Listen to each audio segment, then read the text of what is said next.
የሚጀምረው እሺ ተማሪ ያለው ገና ወጣት ያለው ከ16 አመት ያለው ጀምሮ ነው ማውራሽ።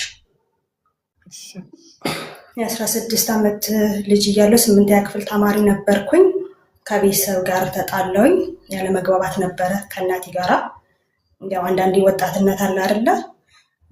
በወጣትነት ከጓደኛ ጋር ትወጫለሽ ትገቢያለሽ እና እናቴ ያን ነገር አትፈልጎም ነበር። ለቤት አንድ ሴት ልጅ ነኝ፣ ያው ስርዓቴን ይዤ እንድማርላት ከቤት እንድወጣ ከጓደኛ ጋር እንድውል ምናምን አትፈልግም ነበር ወቅቱ። እኔ ደግሞ አሻፈረኝ ብዬ ጓደኞችን ከእንትን ካልሽ ብዬ እናቴን አላዳመጥኳትም በወቅቱ። ከዛ እናቴ ደግሞ እኔ የማታዳምጪኝ አይነት ከሆነ ጓደኞችሽን መምረጥ ትችያለሽ አለችኝ። እሺ አልኳኝና ተጣሏት። በጣም ሲሪየስሊ ጠብ ማለት ነው። ያው አሁን የሚጸጽተኝ ነገር ነው። ከዛ ከጓደኝ ስታባረኝ ቀጥታ ሄጄ ዳይሬክትሊ ከጓደኛ ቤት ገባ። ከዛ ከጓደኛ ቤት ስገባ የጠበቀኝ ነገር ያው ጓደኛዬ በጣም ወዳታለሁ። በነገራችን ላይ ለሰው መስዋዕትነት እንደመክፈል በጣም ወዳት እናቴ እንድትናገራት አልፈልግም እና ከጓደኛዬ ጋር ቀጠልን። 1 3 ቀን 4 ቀን አደር። እናት የጓደኛዬ እናት በጣም ትወደኛለች። አባትየውም ሙሉ በቃ አቀራረባቸው በጣም አሪፍ ስለነበረ በማየው ነገር ታለልኩኝ እኔ በጊዜው። ከዛ ወንድም አላት እና እሷ ያው ኑሮ አሪፍ ነበር። ወንድሟ ጋር ባለ ሰዓት ታውቂያለሽ የሰው ቤት ሆነሽ የሆነ ነገር ማለታችም በቃ የማትፈልጊው ነገር ሆነ። በቃ እንዴት ልንገርሽ፣ አስገድዶ መድፈር ልበልሽ። ከዛ መናገር አልቻልኩም፣ ምክንያቱም እኔ ነኝ ጥፋተኛ ከቤታቸው ላይ የተገኘሁት። ገብቶሻል? እና በጣም ከባድ ቻሌንጅ ጊዜ ነው። ያው ምንም ነገር ይፈጠራል ብዬም በወቅቱም አላሰብኩም ነበረ። ያው ለብዙ ወጣቶች ራሳችሁን ለሰው መስዋዕትነት ለምታደርጉ ሰዎች በሚለው ነው። እና ጓደኛዬ በቃ ከሆነ በኋላ በጣም ቢጸጽተኝ ቢቆጨኝ ከ2 ሳምንት በኋላ ወደ እናቴ ለመመለስ ፈለኩኝ። ያለው ነገር አልተመቸኝም። ገባሽ? የሆነ አስገዳጅም ሆነ ወደ እናቴ ለመሄድ አልፈለኩኝም። ጓደኛዬን ሳማክራት ደግሞ ከኔ ይልቅ ወንድሟን አስበለጠች። የወንድሟን ስሜት ጠበቀች። እናቲቱ ግን ትፈራ ነበር። በቃ እናቲቱ ያለውን ነገር ነው እያየች ፊድባካችን የመረዳት ነገር ስላለባት ከዛ በኋላ እያለ በቃ ህይወት ቀጠለ። ከዛ ስቆይ ያው 8ኛ ክፍል ተማሪ ነበርኩኝ። ስቆይ ለካ እርጉዝ ነኝ ታውቂያለሽ። ከዛ ጓደኛዬን አማከርኳት። ብርም የለኝም ምንም የለኝም፣ ምን ማድረግ እንዳለብኝ ለማን እናገራለሁ። ከዛ ጓደኛዬ ኖርማል አደረገችው፣ የሆነ ሳቅ ቀልድ ፌዝ ጨዋታ አደረገችው። ለእኔ ግን ከብዶኛል። ከዛ ግን ምንድነው የሚመስለኝ እኔ በወቅቱ የሆነ ነገር ባደርግ በቃ ጽንስ እንደሚጠፋ አድርጌ አስባለሁ። ለካ ያ ጽንስ ቢጠፋ እኔ ነኝ የምጎዳው። ያው ልጅነት ስላለ ከባድ ነገር እሸከማለሁ፣ አላስፈላጊ ስፖርት እሰራለሁ እና ኖርማል እያደገ ሄደ ያ ነገር። በቃ ከዛሬ ኖርማል በጣም ጤነኛ ነኝ። የሚገርምሽ ያልተፈለገ ነገር ሲሆን መሰለኝ። ከዛ አቅጣጫ ግራ ቀኝ ምናምን ነገር ሳይ ሰማዩ ምድሩም ጨለማ ነው። ማማክረው ሰውም ስለሌለኝ ጓደኛዬ ጀርባዋን ሰጥተኛለች ብዬሻለሁ። ከዛ ወደ ሱዳን ሰው ይሄዳል። ነጥብ ይዘሻል እንጂ ወደ ሱዳን ሰው ሲሄድ ደላላውን ምን አልኩት፣ ጓደኛዬ ላካት። የኔዋን ጓደኛ ፍቅረኛ ኖሯት ፍቅረኛዋ ነው ለደላላው ብር ከፍሎ ወሰዳት። ከዛ እኔ ደግሞ ደላላውን ፕሊስ እኔም ሰርቼ መለወጥ እፈልጋለሁ፣ ጓደኛዬን እንደምታውቃት በጣም ወዳታለሁ፣ እሷ ከሄደች በኋላ ትምህርት መማር አልቻልኩም ምናምን። እርግጠኛ ነሽ ሰርተሽ ትከፍያለሽ አለኝ። በሚገባ የ1 ዓመት ነው እንጂ የ1 ዓመት ደሞዝ እኔ እከፍልሃለሁ አልኩት። እና እሱ ያ ነገር መኖሩን አያውቅም። ያው ልጅ ነኝ ገና። ከዛ ሲሄን እርግጠኛ ነሽ ወላሂ በቃ በምታምኑ በሁሉ ነገር ታወት ማልኩለት። ከዛ በኋላ ኢንዳይሬክት ሊሱ ሊወስደኝ ተስማማ። ከዛ ከቤት ጠፍቼ ወጣሁት። አማራጭ ማንም ሰው ስለማይደግፈኝ ጠፍቼ ወጣሁ። ከዛ ጠዋት ተማሪ ነበር። ቦርሳዬን ያዝኩ። 2 ሱሪ 1 ጉርድ 2 ቲሸርት ብቻ ይዤ ወጣሁ በቦርሳዬ በትምህርት ቤት ቦርሳዬ። ከዛ መናሪያ ላይ ተገናኘን። አሳፈረኝ።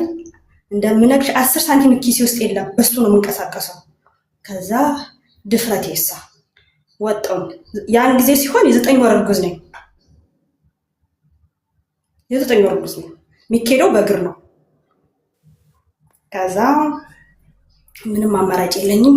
በቃ ራሴን ስም የሚባል ነገር አለ፣ እንዴት ብዬ ላስረዳሽ? ከዛ ይሄ ሰውዬ 250 ብር ምናምን ሰጠኝ። ወደ አዲስ አበባ መጣሁኝ። አዲስ አበባ መተን መንገዱ ጥሩ አይደለም፣ ሰላም አይደለም ሲባል ወስዶ ከምን ይዘገናል? ከሆቴል ብዙ ልጆች አሉ ደግሞ ከገጠር ያመጣቸው ማለት ነው። ከሆቴል ሲዘጋ እንግዲህ አባቴ አዲስ አበባ ላይ ነዋሪ ነው። እኔ የምኖረው ጅማ ነው። ጅማ ልጅ ነኝ። ጅማ ነው የምኖረው። ተለያይቶ ስለሚኖሩ ቤተሰቦቼ ከዛ አባቴ እዛ እያለ እየቸገረኝ እየራበኝ እዛ ሆቴል ላይ ቁጭ ብለን የሰው አይን እናያለን። እነዛ ልጆች ግን በቤተሰብ ቻው ተብለው በስነ ስርዓት ስለተሸኙ ብር አላቸው። ከዛ እኔ እነሱን አያቸዋለሁ። እነሱ ጋር በንግግርም በቋንቋም አልተግባባንም። እሱ የሰጠኝን ብሪቷን እየቆጠብኩ እጠቀማለሁ። ከዛ ከሳምንት በኋላ ወደ ሱዳን ጉዞ ተባልና አሳፈረን ወደ መተማ ማለት ነው። ከዛ ወደ መተማ ሲያሳፈረን ሁላችን ተሰብስበን ወጣን። ጓደኞቹ ጋር ነው በመሀል ልግባባችሁ። ጓደኛዬ ችግር ውስጥ ነች።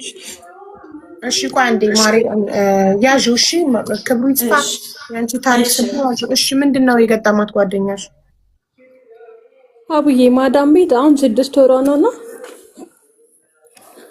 ከዛ ቤት ውስጥ ምንም ምግብ የለም ምናምን ነገር ሩዝ በነጭ ነው መበላው አለች። ከዛ እሱም የማይኖርበት አለ። በራሴ ብር ገዝቼ በራሷ ብር ገዝታ የሆነ ነገር ቤት ውስጥ ጨው አይኖርም ወይ የሆነ ነገር አይኖርም እና ይሄንን እንደዚህ ስትነግረኝ አሁን ቅርብ ሰዓት ነው የነገረችኝ ለእኔና በቃ ንገሪያት ምግብ ምናምን ታመጣልሽ ንገሪያት ስላት ነገረቻት ማለት ነው። አንቺ ምግብ ልበይ ሳይሆን የመጣሽው ስራ ልትሰሪ ነው አለችኝ አለች ማለት ነው። እና ደግሞ አቡ የምትተኛው 7 ሰዓት ምናምን ተኝታ 10 ሰዓት ይቀሰቅሱኛል ከፈለጉ 9 ሰዓት ያለችው ሳኡዲ ነው። ነጭ ሩዝ ነው የምትበላው? አው ሩዝ ጨውም አይኖርም አለች። አንዳንዴ እኔ ዱቄት ገዝቼ ምናምን ዳቦ ጋግሬ እንትን ስል ጨውም የማይኖርበት ቀን አላለች። ቱና ምናምን ነገር የምታለቅሽ ታዲያ ምንድነው? ለምን ታለቅሻለሽ ታዲያ? አይደለም ሀቡ ልጅቷ በጣም እያመማት ነው። እግሯ ሁሉ አብጧል። ታዲያ ቢሮ ለምን ደወለች አታነሳም። የኢትዮጵያው ቁጥር አለ። አባቷም ደወለ። ለአባትሽ ንገሪውና ይደውልላቸው ብያት ማለት ነው ሀቡ። እሺ ከዛ ምን ቆይ ሪፖርት እናደርጋለን እያሉ ምንም እንትን አይሏል። ምንም መፍትሄ አይሰጧትም። ለሷ ጭራሽ አይመልሱላት። ኦኬ ስለዚህ እኛ አስደነገጥሽና የሚደበደብ እያለ ነጭ ሩዝ በላች ብለሽ ስታለቅሽ ደነገጥን በጣም። እንደገና ታይምስ በጣም እያመማት ነው ሀቡዬ እኮ። ስለዚህ መፍትሄው ይኸውልሽ ማሬ፣ ቀጥታ አባቷ ቢሮ ይሄዱና ኢትዮጵያ ያለው አዲስ አበባ ያለው የላካት ኤጀንሲ ቢሮ ጋር ይሄዱና ልጄ ነጭ ሩዝ እየበላች ነው፣ ጨው የሌለው ምግብ እየበላች ነው፣ ስለዚህ አሁኑኑ ጨው ያለበት ቤት አስቀይሯት ብሎ አባትየው እንትኑ ነው የሚሄደው፣ ኤጀንሲው ጋር ነው የሚሄደው፣ የላካት ኤጀንሲ ጋር ገብቶሻል። በስልክ ብቻ አይደለም የሚፈታው፣ ቀጥታ በአካል አባትየው ቢሮ መሄድ አለበት። እሺ ማሬ፣ ቢሮ ይሄድና ነው የሚያስቀይራት። አልፈልግም ትቀየርልኝ፣ አሁኑኑ እዚህ ቁጭ ብዬ እኔ ቢሮ ውስጥ ደውላችሁ ካላስቀየራችሁ አልወጣም ይበል አባትየው። እዛ ኢትዮጵያው ቢሮ ሄዶ ኢትዮጵያ የላካት ኤጀንሲ ጋር ቢሮ ሄዶ ቀጥታ በስልክ በመደወል በአካል ሄዶ አባትየው። እሺ ካልቀየራችኋት ከዚህ ቢሮ አልወጣም ፖሊስ ነው የምጠራው ማለት ይችላል። እሺ እንደዛ እንዲያደርግ ለአባትየው ደውይና ንገሪው። ከታመመች 3 ቀን ሀቡ አያስተኛዋትም ጭራሽ። ሐኪም ቤት ውሰጂኝ ስትላት አልወስድሽም አለቻት እኮ። ግዴታ መቀየር ነው ያለባት ቤት፣ የተሻለ ቤት። እሺ ሀቡ ያመሰግናለሁ። ስለዚህ አባትየው ቢሮ ሄዶ ቀጥታ እንዲደውል ነው መንገር ያለብሽ። እሺ ሀቡ እሺ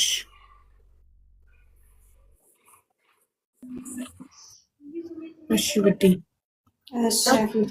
ወደ ሱዳን እኔ ገረመኝ። እንዴት የ9 ወር እርጉዝ፣ እኔም አሁን 9 ወር እርጉዝ ነኝ። እግር መንገድ እንደዚህ ረጅም መጓዝ አልችልም። እንዴት ነው ወክ እንኳን አርጌ ስመጣ እያለከለኩኝ አልቦኝ ነው የምመጣው። እንዴት ነው ወደ ሱዳን ጉዞ በእግር የ9 ወር እርጉዝ አይከብድም? እንግዲህ ተስፋ ስትቆርጪ አንዳንዴ። አዎ ግን አይኬድልሽማ፣ ትደክሚያለሽ፣ ትወድቂያለሽ። ገብቻለሁ።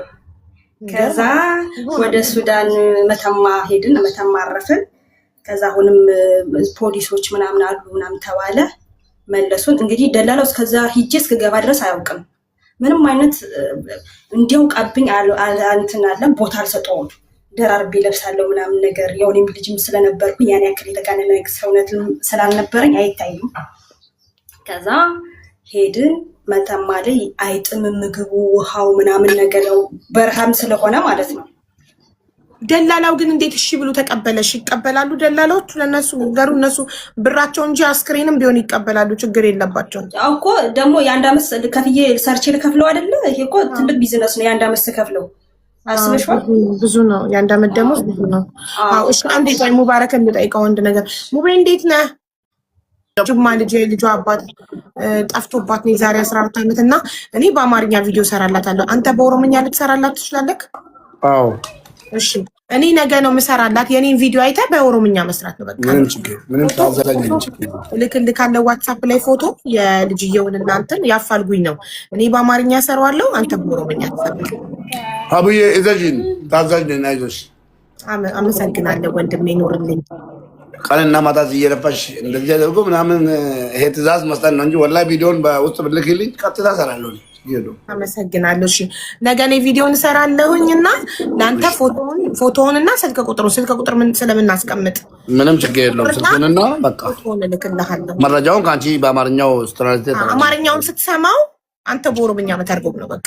ምንም ችግር ምንም ችግር የለውም። እሺ ሙቤ አላህ ይስጥክ። በጣም አመሰግናለሁ። አሜን አሜን። እሺ ታንክ ዩ። እሺ ወጣ ምን ነው ማመሰግን አላህ ያክብርህ። እሺ ውዴ ቀጥይ። እሺ ከዛ ሄድ መኪናው መጣ ቀረበ። ያው ከረፍታችን በኋላ ከአንድ ሳምንት መተማ ላይ ከበረሃው ከቆየን በኋላ መኪናው መጣ ተባለ። መሄድ ትችላለች ሲባል ሌሊቱን ሙሉ እንጋዛለን፣ ሰው እንዳያገኘን ሌሊቱን ነው በእግር የምንሄደው። ጉዞ በጣም ከባድ ነው፣ አሰቃቂ ነው፣ አሸዋማ ነው። ክርስቲን ጫማ ነበር ያደረኩት። ከዛ ሄድን ቀን ያው ፀሐዩ የበረሃውን ፀሐይ ልነግርሽ አልችልም። ከዛ ቀን ላይ ተኝተን ኮብራ እባብ ይመጣል ምናምን ነገር ስለምንባል ትደነግጫለሽ። በቃ ራስሽን ጥለሽ አትተኝም ጫካ ውስጥ ነው እንግዲህ። ከዛ እንደዛ እያል ማታ ላይ 3 ሰዓት ምናምን ይሆናል። ያን ቀን የሄድነው ስደተኞች 301 ሰው ብታምኝም ባታምኝም ማለት ነው። እንደ ቲማቲም ውጭ ነው የወሰዱ። ከዛ መኪናው መጣ ቀረበ። ያው የጭነት መኪና ነው፣ በጎች ምናምን በሚጫኑበት ማለት ነው። ጫነ ሲጭኑ እጥፍጥፍጥፍ አድርጎ ነው የጫኑ። እንግዲህ ነፍሰ ጡር ነው የሚሻል። እንዴት ብዬ ልንቀሳቀስ? ሽንት ቶሎ ነው የሚመጣኝ። መንቀሳቀሻ የለም። ታፍኛለሁ። መሀል ላይ ነኝ። ማንም የሆነ ነገር ማለት ፍንጭ መስጠትም ስለማልችል በጣም ከባዱ ሰዓት ማለት ነው።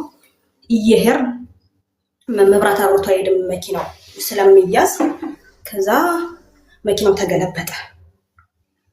በቃ እግዚአብሔር ሲያተርፈን አንዲት የሆነች አፋፍ ዳገታማ ነገር ሆና ነው ሰው ሊተርፍ የቻለው ማለት ነው።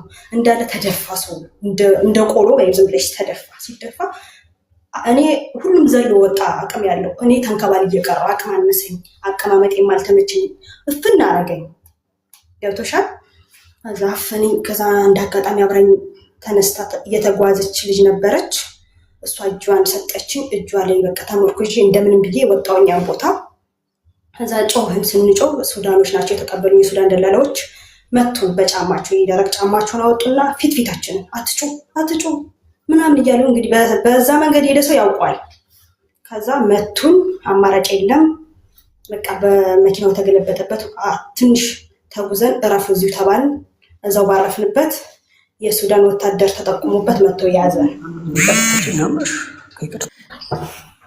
ሱዳን ደርሰናል። ሳትወልጂ 9 ወር እርጉዝ ሱዳን ደርሰናል። አዎ ከዛ መኪናው እንደተገለበጠ ነው እንጂ አቆም ነው። መኪና ተገልብጦ እናንተ ተረፋችሁና የሱዳን እንትኖቹ ይዘዋችሁ አትጩሁ ምናምን ብለዋችሁ ሱዳን ያቆም ነው።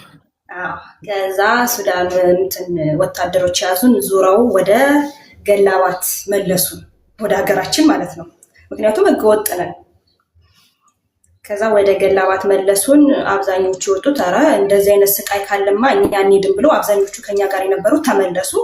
እኔ ግን ኖ ቻንስ ምንም አይነት ቻንስ ፊት ለፊት ላይ ስለማይታየኝ ያለኝ አማራጭ 2 ሳምንትም 1 ሳምንትም ይበለኝ ደላለው እዛው ጠብቄ ዙሬ መጓዝ ነው የምፈልገውና ጠበቅኩኝ።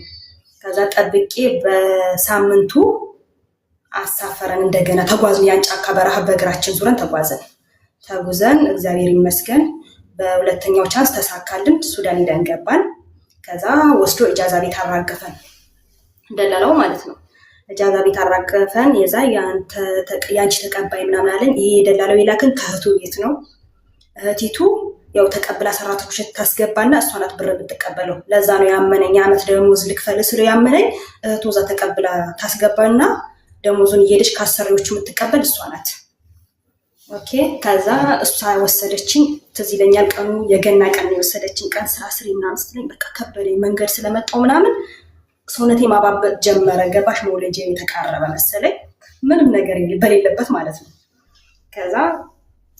ከዛ በፊት እቺ ጓደኛ ሄደች ቀድማ ያልኩሽን ደውዬላታለሁ። እሷ ሄዳ የተቀበላት ጓደኛዋ ስለሆነ ቢያንስ ማረፊያ ያላቸው ህይወቴ አደጋ ውስጥ እንዳይገባ ተቀበሉ ብዬ ብደውላቸው አሁን መጣን ትንሽ መጣን ደግሞ የጨነቀውን ሰው ተስፋ ስትሰጪው እንዴት ነው? ከዛ አሁን እየመጣ ነው ይደርሰናል። እቃዬን አዘጋጅቼ ስጠብቃቸው ወፍ የለም። አሁንም ስጠብቃቸው ወፍ የለም። ለካ እነሱ እያታለሉ ነው። ምንድነው እቺ ብትመጣ በምናችን እኛ እሷን ልናስተዳድር ነው? እዚህ ሀገር ላይ መውለድ ከባድ ነው። ሰው ልጅ ከዚህ አርግዞ ይሄዳል እንጂ ከኢትዮጵያ አርግዞ ወደዚህ አይመጣ ማለት ነው። ከዛ ያለ አማራጭ ደላላው ቤት መውደቅ ብቻ ነው። ቁጭ አልኩኝ። ሴትዮቱ መጣች። ከኢትዮጵያ የላከኝ ደላላ እህት መጣች፣ ወሰደችኝ። ስራ ስታዘኝ ምናምን እየከበደ የመጣ ሁሉ ነገር ደወለችለትና እቺ ልጅ እኮ እርጉዝ ናት፣ እንዴት እርጉዝ ትልክልኛለህ አንተ? ያማህል እኔ ሲጀመር የከተማ ልጅ ላክልኛል አልኩ። ስንት የገጠር ልጅ እያለ እንዴት የከተማ ልጅ ትልክልኛለህ ብላ በኦሮምኛ ጥርግ አድርጋ ሰደበችው። እና እኔ ከተማ ልጅ ስለሆንኩ ኦሮምኛ ማወራ አልመሰላትም። እና ምን ላድርግ ስል ቀስ ብለሽ ከወረደችበት እጃዛ ቤት ማታ ወስደሽ ጣያት አለ ወንድሟ ማለት ነው። አማራጭ የለኝም በቃ ወስደሽ ጣያት አለ። ብሬ ይክሰር እንግዲህ አንዴ ከሷል ይክሰር ወስደሽ ጣያት። እንግዲህ ያንን ጊዜ 2003 ላይ ነው። ምንም ያክል ብር አያወጣም። ከዛ ወስዶ ጣለኝ። እንትን ጨነቀው ጃዛ ቤቱ። እግዚአብሔር ይስጠው። ጃዛ ቤት ተከራይቶ የነበረው ሰውዬ ምግብ ያቀርባል ምናምን ነገር። እኔ ከአላ አገኛለሁ። እርግዝናሽ ትንሽ ሆኖ ቢሆን ኖሮ እንተባበርሻለን የሚሆነው ይሆን ነበረ። ይሄ ግን ነፍስ ማጥፋት ነው። እኛ እጃችን አንከትም ምናምን አለ ራሱ ማለት ነው። እዚህ ያለሽ አማራጭ ሂጂና እኔ ቃል እገባልሻለሁ ወልደሽ በስነ ስርዓት ለቤተሰብ ሰጥተሽ ነይና እኛ ስራ እናስገባሻለን ምናምን ነገር አለ። አልተዋጠልኝም፣ ዝም አልኩኝ። ከዛ ያ ሰውዬ የተወሰነ ብር ሰጠኝ፣ የሱዳን ብር። ከዛ ለአንዳንድ ደግሞ ቅልቦች አሉ ስጦታ ልብስ ምናምን ቀዛ ሲሰሩ የኖሩት ሰጡኝ። ምናምን አይዞሽ እንዳታስቢ ስልካቸው ምናምን ሰጡኝ። አልተዋጠልኝም። እኔ ትቼ የወጣሁት ለምንድነው? እንዴት ነው የምመለስበት ወደ ኢትዮጵያ? ከዛ ወስዶ የት አሳፈረኝ። ምን አይል በር ይባላል። ወደ ኢትዮጵያ መመለሻ መኪና አለ። እዛ ውስጥ ሲያሳፍረኝ አንድ ልጅ ማስቲካ ያዞራል። እና ኢትዮጵያዊ ነው። ከዛ እያዞረ እኔ ጋር ሲደርስ በአማርኛ አባት ኢትዮጵያዊ ነው አልኩት። አዎ ምን ልተባበርሻለኝ እንጂ ነው ብዬ እርጉዝ ነኝ አላልኩትም። ሳልፈልግ ያለ ፍላጎቴ እንትን እያሉ ነው። በእናት ፕሊስ ተባበረኝ አልኩት። ከዛ ስለ ምን እንዴት ላድርግሽ ስል ስራ መስራት ነው የምፈልገው ምናምን። ከዛ ከአንዳንድ ያው ድለላ አይደለ ከመኪናው አሾለከኝ። ወሰደኝና የሆነ ሻይ ቡና ከሚሸጠው አጠገብ እሷ ጋር ቁጭ አደረገኝና ቁርስ ነገር ገዛልኝና ሄደ ወደ ስራው። ሲመጣ አንድ ሸሪካ ቡና ማሸጋ ሸሪካ ውስጥ አገናኘኝ። ከዛ ሱዳናዊ መጣና እንዲህ ህፃን ልጅ አይደለሽም እንዴት ብለሽ ተሰደድሽ? ጉዴን አላወቀም እሱ። ህፃን አይደለሽ እንዴት ተሰደጃለሽ ምናምን እያለ በእንግሊዝኛ ያወራኛል። አይ ተማሪ ነበርኩኝ እንደዚህ ምናምን እያልኩ አወራዋለሁ። ከዛ ወሰደና ከስራው ላይ አያሰሩኝም። እንደውም እግዚአብሔር ይመስገን እንግዲህ ቀኒቱ እየተቃረበች ነው። ሱቅ ነው የሚልኩኝ። ያ ጠራራ ፀሐይ ዝም ብሎ ሱቅ ሲልኩኝ የሱዳን ደም የሚባል አካባቢ አለ። አብዛኛው እዛ አካባቢ አበሻ ነው የሚበዛበት። ገባሽ? ከዛ ሱቅ ስለላኩ ላለው ምናምን ነገር አንድ ሳምንት እንደሰራ እነሱ ሲሰሩ የኖሩት እረፍታቸው ነው። እና እችን ህፃን የትተናት እንሂድ ይዘናት እንሂድ አሉ። እና ያ ሱዳኑ አሰሪ እረፍት ከሚወጡት ውስጥ አንዷን አፍቅሯል። ሊያገባት ጨርሰዋል እነሱ። ያው እኔ ገና አዲስ ስለሆንኩ ስለምንም ቋንቋም ስለምንም አላውቅም። እኔ ራሴ ችግር ነው ያለብኝ።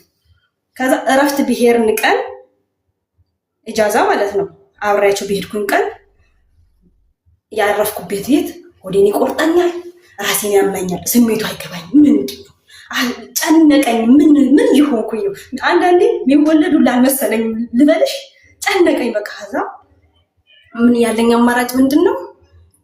እገባለሁ እወጣለሁ። በቃ አሁን ከተወለደ እዚሁ ነው የምጥለው። እኔ ሰውም አላወቀም የራሱ ጉዳይ እላለሁ ለራሴ። ገባሽ? እንደዛ እያልኩኝ ነጋ።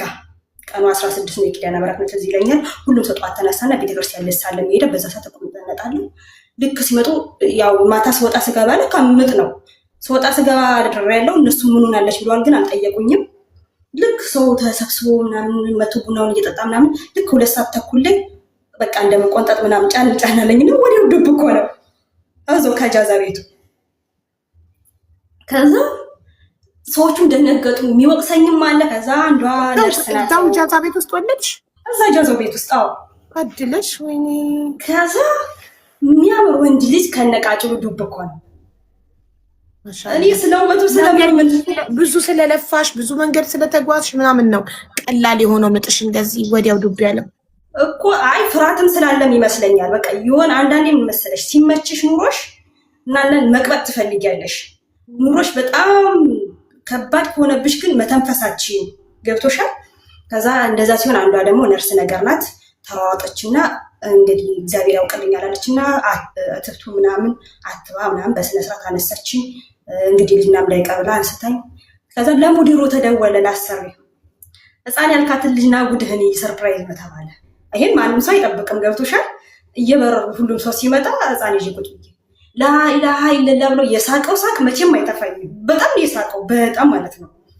ከዛ አንተ ሳቀልኝ ሆዴ እያረረ አልኩኝና አፈርኩኝ። ከምንም ነገር በላይ አንሺው የታዩት ለራሴ ለሞራሌ ማለት ነው። ይሁን አብያውን ማጣረኩኝ።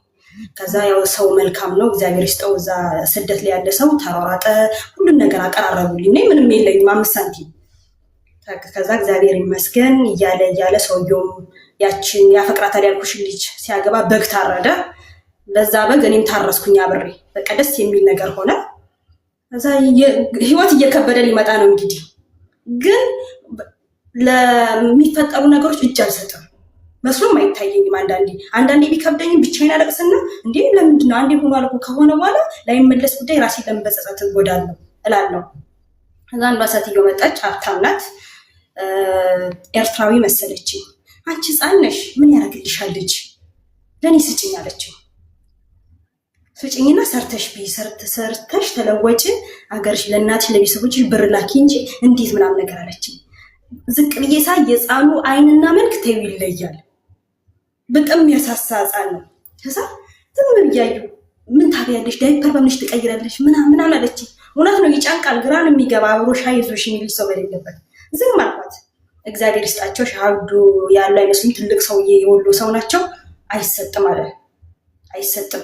እሱ ተከራይቶ ትልቅ ግቢ ነው ሰው የሚያከራይ ኢትዮጵያውያንና አይሰጥም። እኔ በቻልኩኝ አቅም እረዳታለሁ። ታሳድግ ልጇን በቃ ቤት ይኸው የራስሽ ነፃ ነው። ስራ መጀመሪያ ደግሞ እዚህ ያሉት እጃዛ ቤት ያሉት አዋቅልኝ እቃ ምናምን ገዙልኝ፣ ሻይ ቡና ማለት ነው ሱዳን ላይ። ከዛ አሳዳጊ ፈለጉልኝ። ቀን እዛ አሳዳጊ ቤት ይውላል ህፃኑ። ክርስትና ሁሉ አነሱልኝ ብታያዋተው ምናምን ማለት ነው። እግዚአብሔር ይስጣቸው መቼም የሰሩትን ስራ ከፊት ያገኙት። ከዛ ክርስትና ተነሳ ምናምን እኔ ህፃኑን ከመዋያ ቤት እያዋልኩኝ ማታ ወደ ቤት ስመጣ ህፃን ይዤ እመጣለሁ። ከዛ በቃ እግዚአብሔር ይመስገን እየተረጋጋሁ መጣሁ። ለቤተሰብ ወለድኩ ብዬ እንዳልነገርኩ ነው መነግርሽ። ያው ሁሉ ቻሌንጅ ሳሳለፍ የለም ወሬ ጸጥ ብዬ ነው የምኖረው። ብር ሳገኝ ራሴን አሸንፌ ለቤተሰብ እልካለሁ እንዳይታወቅብኝ ማለት ነው። እልክላቸዋለሁ ይነስ ይብዛም እልካለሁ። 1000 ትሁን 2000 ትሁን እልካለሁ። ልጄን እያሳደግኩ እንግዲህ አስቢ ወተት ምናምን ዳይፐር አለ፣ የሚውልበት ክፍያ አለ፣ የምትንቀሳቀሽበት የመቼም ስደት ላይ ሆነሽ ታውቂያለሽ ሁሉ ነገር። ከዛ እግዚአብሔር ይመስገን እንደምንም 1 ዓመት ከ7 ወር ኖርኩኝ እዛው ማለት ነው። እዛው ልጁ አደገ ጎረመሰ ምናምን። ከዛ እናቴ ሳታስበው ሄድኩባት እየመጣው ነው ሳላት አንድ ትልቅ ሻንጣና ወንድ ልጅ ይዤላት ሄድኩኝ ከቤቴ። ከዛ ሲሄድ እናቴም የለችም፣ ምክንያቱም ማንም አይጠብቅ የለችም፣ ቤት ከቤት የለችም። ገብቼ ምናምን ቁጭ እየጠበቅኳት እንዴት መጣሽ? አዲስ አበባ ነው ሱዳን ነው የሄድሽው አለችኝ እናቴ ሲጨንቃት ማለት ነው። ከዛ ሳመችኝ ነው ቁጭ ስትል ዞር ስትል ህፃን ልጅ አለ። ይሄ ማን ህፃን? የሚያምር ህፃን አለች። ምነው አልሰማሽም? የኔ ልጅ ነው እንዳትይኝ አለች። እንዴት በምን ሰዓት እንዴት ሆኖ አንቺ ኬርሽ አመት ህፃኑ? ኧረ ከዚህ ሲሄድ እኮ እናቴ እርጉዝ ነበርኩ። ለአንቺ ክብር ብዬ ነው የተሰደድኩ። በጣም አዘነች። በቃ በትሞችም እኮ ሞተሽ ቀርተሻል። እንደው የድፍረትሽ ድፍረት ሰው ባለቀ ሰዓት ይወጣል አይደለም? 9 ወር 3 ወር እኮ ከቤት አይወጣም። ከባድ ፈታኝ ጊዜ ነው ምናምን አለች። ጎረቤትም ወቀሰኝ፣ ሰደበኝ። አሁን ብትወቅሱ ምንም ትርጉም የለውም። ዋናው ሁሉን ነገር በድል መወጣት ነው አልኳቸው። እግዚአብሔር ይመስገን። ከዛ ሳየው ሁኔታው እንደምታውቂ ሄድኩ ቤተሰብ ጋር። የልጁ አባት ተብዬም አየ ነይ እንኑር፣ በቃ ኑሯችንን እንኖር፣ ችግር የለውም። ለምሳሌ እኔ በፍጹም አልኖርም አልኩ። እኔ እንደዚህ ተበሻቀጠ ነው አልፈልግም። እናሰ ምንድነው ልጄን ለእናቴ አስቀምጬ ስደቴን ነው የሚሄደው ብዬ ሄድኩኝ። ፓስፖርቴን ቶሎ አወጣን። በአየር ላይ 2 ሳምንት ቆየው። አውጥቼ ወዴት ሄዳለሁ? ወደ ኳታር ገባው። ያው እግዚአብሔር ይመስገን ለእናቴ ቤቷ አነስተኛ ነበረ፣ ሰፊ ትልቅ ቢሰራ ወንድሞቼን አስተማርኩ። ልጄን ማደገ፣ ተማረ፣ ራሴን ቻልኩ። በቃ ክብሩ ይስፋ ለምለ ያ ሁላ ያሳለፍኩትን ታሪክ ተረት ሆነ። በቃ ተረት አረረኩኝ። አሁንም እግዚአብሔር ይመስገን ትዳር ያዝኩኝ፣ ልጆች ወለድኩኝ፣ ደስተኛ ህይወት። በቃ የራሴን ምላቸው ነገሮች አሉኝ፣ ቤትም መኪናም እግዚአብሔር ይመስገን። በቃ ያን ይዤ ልጆቼን እያስተማርኩኝ ልጆችን እያሳደግኩኝ በዚህ ላይ ያለው እና ጠንካራ ሴት እያልሽ አንቺ ብዙ ጊዜ በምትለቂያቸው እንዲህ ላይቭ ላይ ገብቶ ታሪክ ሲያወሩ በጣም ተመስጬ ቁጭ ብዬ ማዳመጥሽ። እኔም አንድ ቀን ታሪኬን አካፍላታለሁ፣ ግን እጽፋለሁ። አንዳንዴ አይገባልሽም፣ በቃ አታዩም። ምክንያቱም ሰው ደግሞ በጣም ይበዛብሻል እና እግዚአብሔር ይመስገን አንዳንዴ በጥንካሬ በድል ስትወጪው የአንቺ ታሪክ ሁላ አይመስልሽም። እና አሁን ልጄም ጎርምሶ የ15 ዓመት ልጅ ደርሶልኝ ቀና ብዬ ነው የማየው። ትልቁ ነው እና አባቱን አወቀ ልጅሽ? ያውቃል። እሱ አብሮኝ እንኖር ብሏል። እኔ አልፈልግም ብዬ ከሌላ ሰው ጋር ህይወት ይኖርብኝ። አዎ፣ ግን ይጠይቃል አባት ማለት ይጠይቀዋል። እና ሁለተኛው ጋብቻሽን የት ነው የተዋወቃችሁት? ማለት ትዳርሽን የመጀመሪያ ወዲያው አገባው ወለድኩ ምናምን ብለሽ ጨረስሽው። ካታር መተሽ ስንት ዓመት ሰራሽ? ከዛ በኋላ ባለቤትሽን የት ነው የተዋወቃችሁት? ኳታር። ኦኬ። በምን በአካል ወይስ በፌስቡክ? በኢንተርኔት ነው። እና እህቱ አብራኝ ትሰራለች ነበር በአጋጣሚ። ኦኬ። ከዛ በዛው አስተዋወቀችን። ያው እሱ ጠንካራ ሰራተኛ ስለነበረ በአጭር ጊዜ ውስጥ ነው፣ ብዙ አልቆየንም። 4 ዓመት ነው ይኖር ነው። 1 ዓመቱን ለቤተሰብ ነው ያደረኩት፣ 3 ዓመቱን ግን ለራሳችን ያደረግነው። ጎበዝ። ያው ለራሳችን አደረግ። ጊዜን ደግሞ ስደት ለማሰብ ብዙ ማባከን አልፈለግንም። እሱም ሀገሩን በጣም ይወዳል፣ በጣም ከሚባለው በላይ የሀገሩን። እንዴ እኔ በተገዛ አየር እየተነፈስኩ ሰው ሀገር አልኖርም የሚለው እና ያው ቶሎ ተጠቅልለን ወደ ሀገራችን ገባን። አሁን እግዚአብሔር ይመስገን የ3 ልጆች እናት ነኝ። ከመጀመሪያ ልጄ ጋር የ4 ልጆች እናት ነኝ። እግዚአብሔር ይመስገን። እጅ አልሰጠኝም። 4ቱም አንድ ቤት ነው የሚኖሩት? አዎ። አሁን አንቺ ስደት ነሽ ሀገር ቤት ነሽ? አሁን መጥቻለሁ ድጋሚ ከቅርብ ጊዜ ወደዚህ። ለምን? እንግዲህ ቤት ሰራዋልሽ? መኪና ገዛዋልሽ? አለኝ። አዎ እግዚአብሔር ይመስገን። በዛ መሀል ምን መሰለሽ ኤክሲደንት ተፈጠረ። ያው እየተወጣሁትም ስለሆነ ነው። ባለቤቴ በመኪና አደጋ ራሱን አጣ፣ ህይወቱ አለፈ። አም ሶሪ፣ በጣም አዝናለሁ። በዛ የተነሳ ያው አጥቼ ሳይሆን ስሜቱን መቋቋም ከበደኝ። ከአቅሜ በላይ ሲሆንብኝ ያለ አማራጭ ራሴን ስደትን እንደ መደበቂያ ነው ያደረኩት። ሀዘን እንደ መርሻ እንደ መደበቂያ ነው ያደረኩት። ያው የልጆች ፍቅር ናፍቆት አለ። ልጆቼ ናቸው አሁን ከምንም ነገር በላይ የሚጎዱብኝ። 2 ሰው በአንዴ ሲያጡ እኔም እየተጎዳው ነው። ግን እዛ ጋር ካሳለፍኩት ነገር አይበልጥብኝም። አሁን ከመጣው ቢያንስ 2 ወሬ ነው ገና አሁን የመጣሁት። እና ማን አላቸው ታዲያ ቤት ውስጥ? ቤተሰብ አለ፣ ሙሉ አለ። እናቴም አያቴም አባቴም ሁሉም አሉ። እግዚአብሔር ይመስገን። ያዩዋቸው ቤት ውስጥ ነው አይደለም? ኧረ እነሱ ጋር ነው ያመጣቸው። ቤት አከራይቼዋለሁ። ኦኬ። መኪናውስ? መኪናውን ሸጥኩት። ምናምን ባለቤት የሌለው መኪና ምን ያደርግልኛል? ህይወት ሁልጊዜም ምንድነው ልልሽ ፈልጌ ነው፣ ህይወት ሁልጊዜም ፈተና ናት። ክንዶችሽን ዘርግተሽ መጠበቅ ብቻ ነው ለመወጣት። የትግል መድረክ ናት። ያልተወጣው በጣም ደስ ይላል። ጠንካራ ሴት ነሽ። ከባለቤትሽ ህይወት ማለፍ ውጪ ሙሉ ታሪክሽ በጣም ደስ ይላል። ጠንካራ ጀግና ሴት ነሽ። ልጆችሽ እየተማሩ ነው አሁን? አዎ እየተማሩ ነው። እግዚአብሔር ይመስገን። ስንት ዓመት ሆኑልሽ? አንዷ 8 ወንዱ 4 ሴቷ 2 ናት። ባለቤቴ ሲሞት ራሱ የሚገርምሽ ነፍሰ ጡር ነበርኩ። አሁንም በድጋሚ ማለት ነው። ልጅ ነፍሰ ጡር ሆነሽ ነው ህይወቱ ያለፈው? አዎ። ልወልድ ስንት ቀን ሲቀረኝ መሰልሽ? 10 ቀን ሲቀረኝ ለቅሶ። በጣም ይከብዳል። እንዴት ቻልሽው ታዲያ ሀዘንና እርግዝና? በጣም ከባድ ነው። በቃ አንዴ መጥቷል ብዬ ሀዘኑን በቃ በቃል ለመግለጽ የደረሰበት ሰው ምናልባት ሊረዳ ይችላል። በቃል ለመግለጽ በጣም ያዳግታልና ያለኝ አማራጭ በቃ ብዙ ሰው ሲያጽናናኝ ከፊትሽ ልጆችሽን ያቸው አንቺ እንደዚህ ሆነሽ ራስ ማልቀስ አይጠበቅብሽም ይሉኛል። ከዛ ምንድነው ለቅሶዬን ዋጥኩት ጊዜ አግኝቼ እስካለቅስ ድረስ እስቲል እስካሁን አልቅሼ አልወጣልኝ። ወደ ውስጤ ነው ያለቀስኩት። ልጆቼን ባይ እንዲያዩብኝ አልፈልግም። ትልቋ ልጄ በጣም ያለቀሰችው ገባሽ? ትልቋ ልጄ የእሷን ስሜትና ሞራል ለመጠበቅ የሚሄደው ርቀት ቀላል እንዲህ የሚባል አይደለም። በቃ ወንዱም ያው ያውቃል፣ ግን ያን ያክል አይደለም፣ እንደሷ አይደለም። እሷ መጀመሪያ ሴቷ ከኔ ይልቅ አባቷን ነበር በጣም የምታቀርበው የምትቀልጠው። በእጇ አትበላም፣ በሱ እጅ ላይ የምትበላ። አሁን ብዙን ጊዜ እንደውም ሴቶች በተለይ ወንድ ልጅ ውሎ ውጭ ላይ ስለሆነ ልጆቻቸውን በጣም ባያቀርቡ ባይለኝ እኔ እንደዚህማ ይባል የሚያቀርቡ እንጂ ኖ ስልሽ እንዴ መሰለሽ ጉዳቱ ከባድ ነው። አሁን ሴቷ ልጅ በጭራሽ አታወራም፣ ካፏ አይወጣም፣ ቃል አይወጣም። የሆነ የሱ ነገር መወራት ሲጀምር ምግብ ስታለቅስ የሚመልስ አሰብ ግን ስሙን አታነሳም፣ በጭራሽ አታነሳም። ገባሽ? መቃብር ቤት እንኳን ሄዶ እየተሰራ እንደው ቢቆርጥላት መቃብር ቦታ ትሂድና አፈሩን ቆንጥራ ትምጣ ተባለ። እኔ አራስ ነኝና ወለድኩኝ። ከዛ መቃብር ቤት እናቴ አባቴን እኮ ረገጡት አለችኝ መታ ማለት ነው። እንደዛ ይባላል። በቃ የሞተ ሞቷል። እሺ እንደዛ በህይወት ይቀጥ የምትፈልጊውን ነገር ማልቀስ ከፈለግሽ ማልቀሽ፣ ማድረግ የምትፈልጊውን ሁሉ አድርጊኝ፣ አልቆጣሽም፣ አትፍሪ። መኝታ ክፍል ግቢና ዘግተሽ አልቅሽ ከፈለግሽ እላታለሁ። ከተበሳጨሽም ከዛ በኋላ ነርፋዝ ሆነች ልጅቱ። በቃ ጸባይ የሌለ የሚያምር ጸባይ ነበራት፣ ግን ስትቆጣ በጣም መጮ ጀመረች። ያው ስሜቷን በዛ እየገለጸች ያለች ይመስለኛል። ከዛ በኋላ በቃ ቦታውን ከለቀቅነው በኋላ ነው ማለት የተረጋጋ ማለት ትችያለሽ።